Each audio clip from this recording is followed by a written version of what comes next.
কাকাই থেকে ঘোষণা হয়েছে।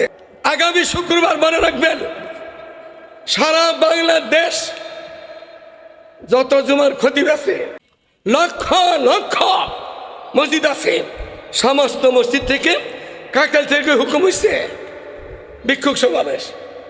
আগামী শুক্রবার ভিক্ষুক সমাবেশ। খুনিদের এই দেশে কোনো জায়গা নাই।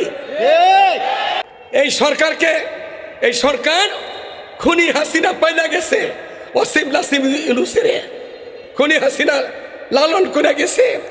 এখন এই সরকারও ওদের কথাই মতো চলতেছে দেখা যায়। এই সরকার তো সরকার না, সে সীমিত সময়ের সরকার। দেশের ওলামায়ে কেরামের বাপমূর্তি সে দেখবে না, না দেখবে না তারা? ওলামায়ে কেরাম কি কারো জিম্মি, কারো ঘর জামাই? ওলামায়ে কেরাম তার শানে আছে। খুনিরা থাকতে পারবে না দেশের মধ্যে। এই খুনিরা ওলামায়ে কেরামকে, বিএনপি বা আরো কত লোককে, লক্ষ লক্ষ লোক জেলে রাখছে, ওলামায়ে কেরামকে জেলে দিচ্ছে। এখন খুনি হাসিনা পলায় ভাগছে।